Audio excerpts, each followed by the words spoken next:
fun or just dumb. Yes, either it's fun or just dumb. You know there are rules, some of them break the rules. Hey, is it fun or just dumb? Why does it happen that some of the students make trouble everywhere and never seem to care? Hey, is it fun or just dumb? Maybe what they're doing's funny. Maybe it may look that way. But baby, if it's costing money, I wonder what it'll cost. Who's gonna pay? Hey, is it fun or just dumb? Yes, either it's fun or just dumb. Are they big heroes or only big zeros? 'Cause either it's fun or just dumb. Either it's fun or just dumb.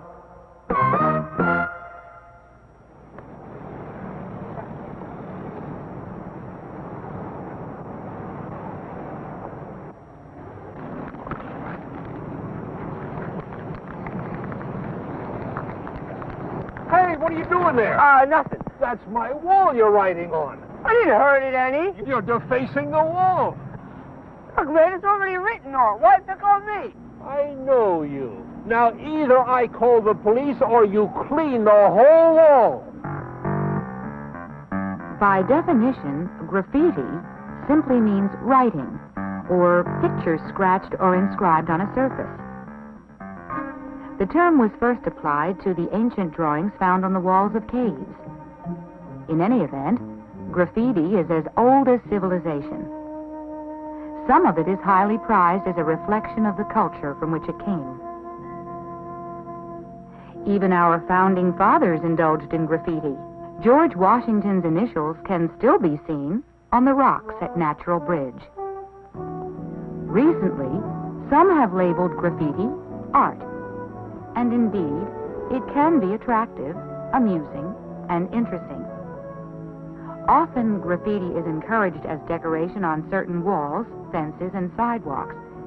It has even inspired art and literature.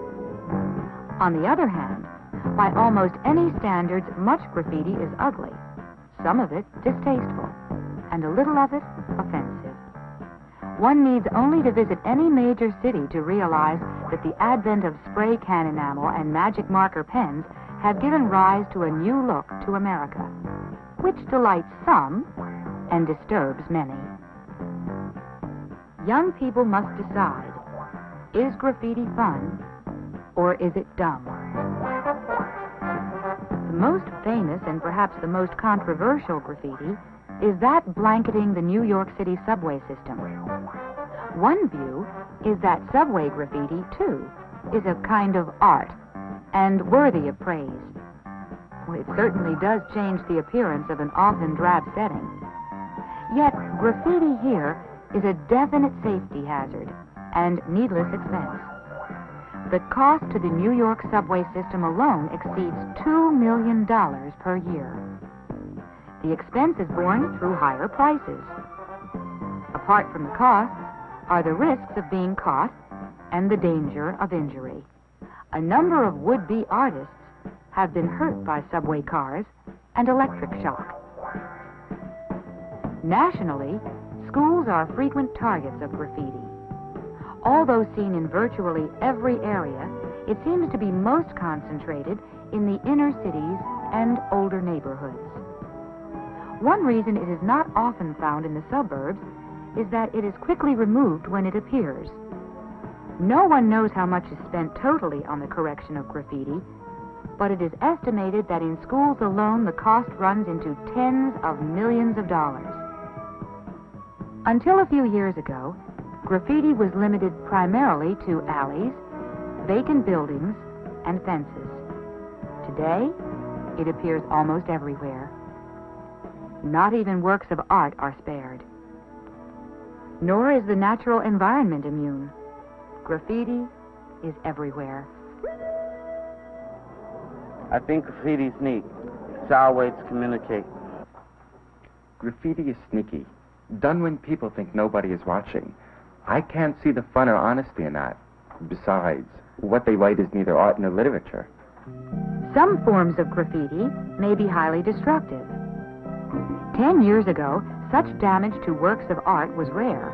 Now, it is common worldwide. And the hate graffiti once despised here, but seen in other countries, now appears too often in America. Many of our historic sites and national treasures have been affected. The defacement of public property has been termed a national disgrace. A good question at this point is, why do people do it? The motivations for graffiti are many.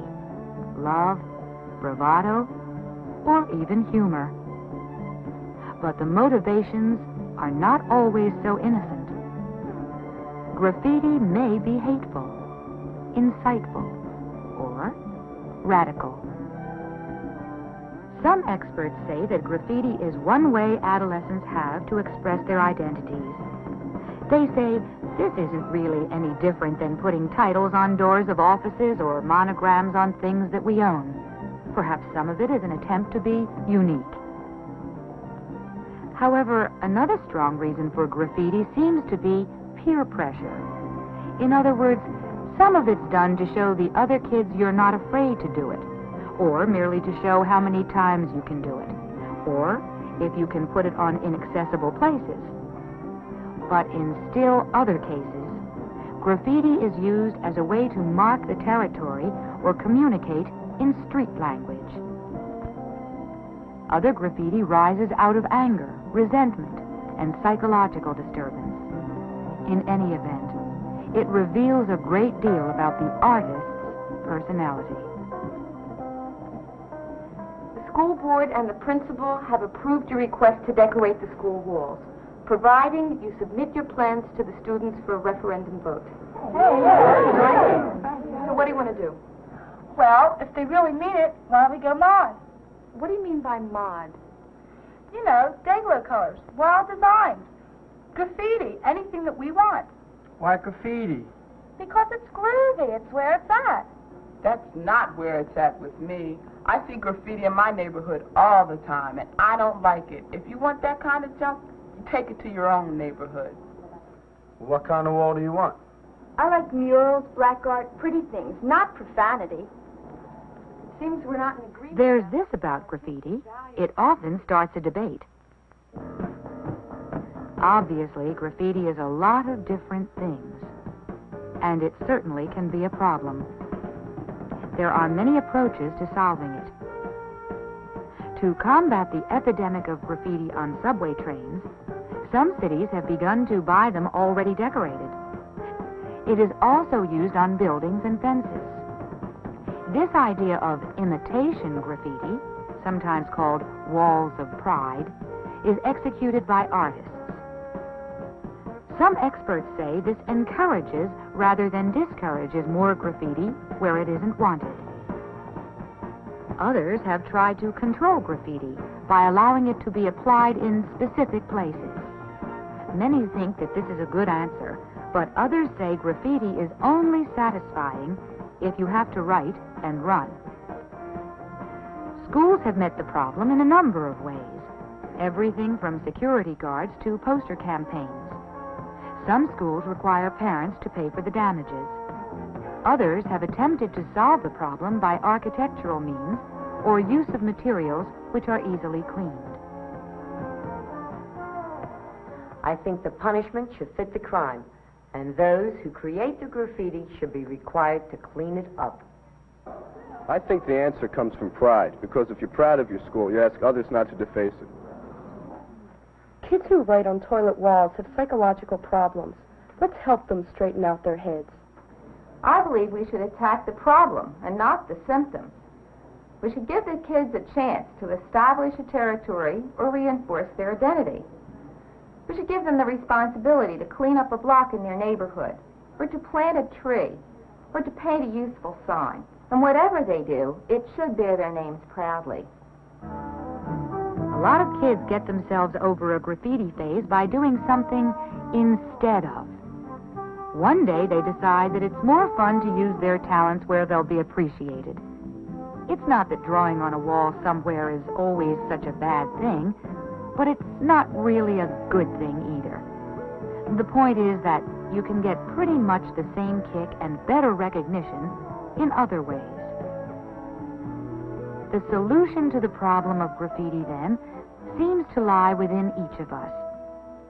Young people have to decide if this is the kind of decorated world they want to live in.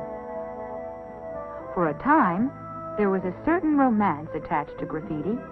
It was something one did to declare oneself against authority, like funky old clothes, long hair, and hip talk. After a while, graffiti wasn't so different anymore. There was so much of it, and it was used for so many political purposes, it was boring. Besides, many kids began to find it a discord. How could you honestly support the environment and be a graffiti polluter? Even if you only write environmental slogans, you are part of the problem, not the solution. Oh, sure, seeing your name or something you wrote on the wall might make you feel like somebody for a time. But is that the kind of somebody you want to be? Drawing graffiti is a little like getting a tattoo. After the thrill of doing it is past, it begins to hurt, and the results stay with you for a long, long time. Think it over. Is graffiti fun, or is it dumb?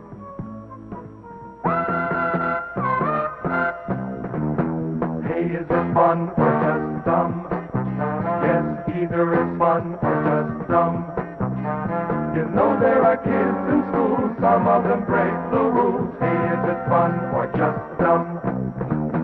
Maybe what they're doing's funny. Maybe it may look that way. But baby, if it's costing money, I wonder what it'll cost. Who's gonna pay? Hey, is it fun